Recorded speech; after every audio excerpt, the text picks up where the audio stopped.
I do want to ask you a question, and this is, kind of personal and, quasi-selfish, but I think everybody will get something out of this.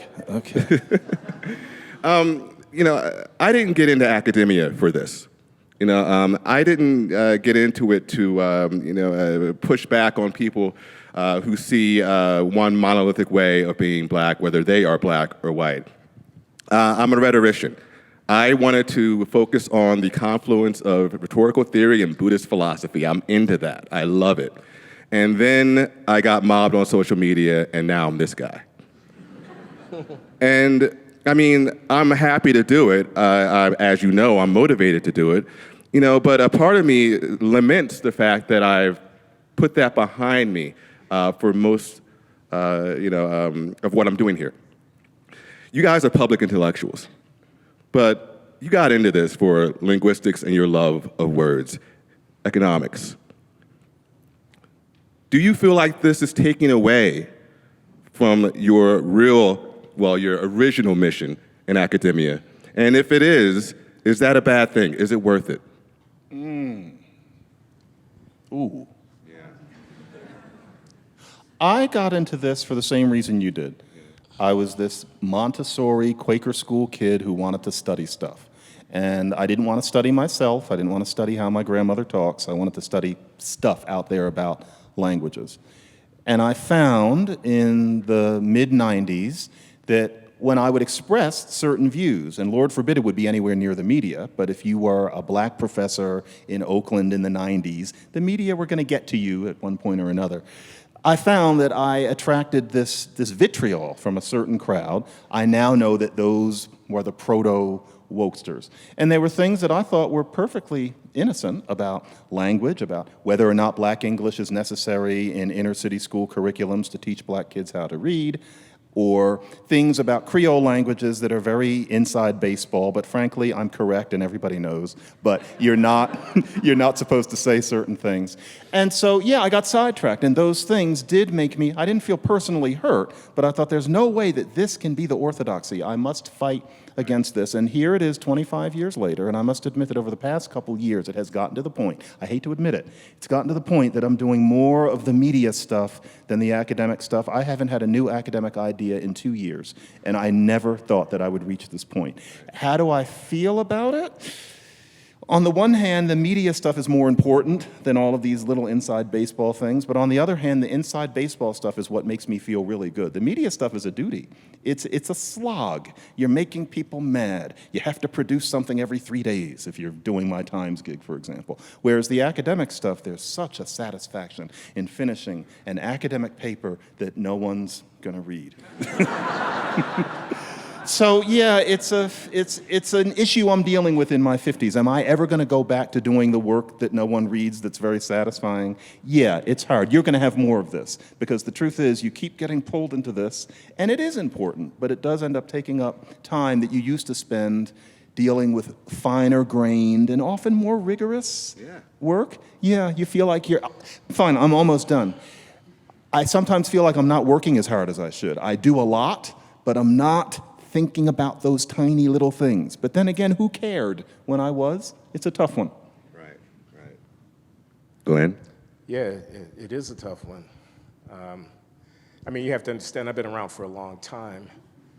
My PhD is 1976. First 10 years or so of my career, I was a straight-ahead microeconomic theorist. I published successfully. I got tenure after 3 years out of PhD, and became the first black tenured professor of economics at Harvard when I was 33 years old.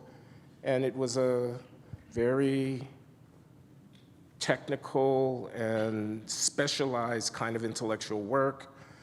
You write down mathematical models about economic problems, and you refine them, and you get them published in a journal.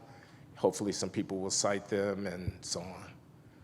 As John points out, the audience was pretty small. There was other people doing the same kind of specialized work. It's rarefied stuff, heady stuff. I liked it, I was good at it, fine. But along came the 1980s. I'm not going to tell the whole story here like this, but along came the 1980s, and I started becoming political and started becoming a neoconservative in my in my instincts. And I started writing popular pieces, magazines like The New Republic or The Public Interest, or Commentary, and others. That's how I got those 200. Got it. And I was in a kind of split identity posture.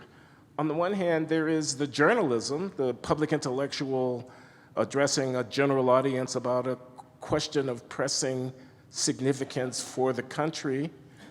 On the other hand, there's the specialized work that only a few people can do really well, that you think you're one of those people, and you get your colleagues' affirmation from it, and you build your CV, and you have a life there. I came to think that that life was too small, the specialized life, talking to a few hundred other people around the world who were also reading these same journals, and that the allure, the attraction, the gratification from addressing something that the masses were interested in was a seductive attraction to me. When I made the decision to leave the economics department at Harvard and go to the Kennedy School of Government, that's resigning from the Faculty of Arts and Sciences at Harvard University and taking up a position in a professional school, which is definitely a step down. God bless the Kennedy School. That was a fateful move for me, and I had decided that,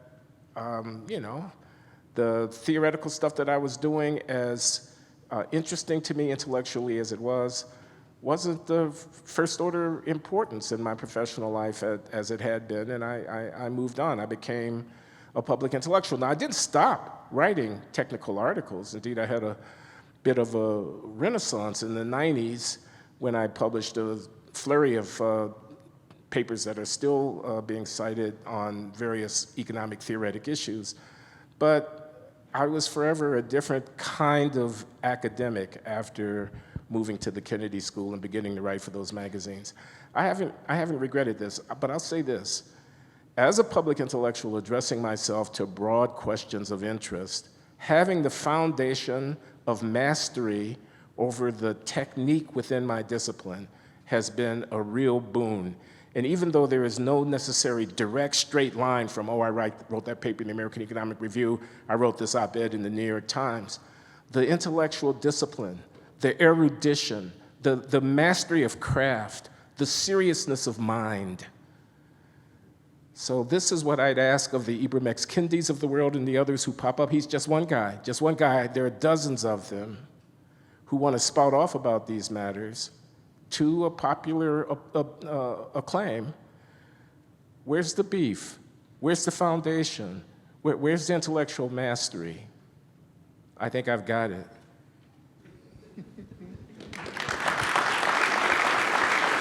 And I apologize for the self-aggrandizement there, but he asked. Never apologize for that, whether I ask or not.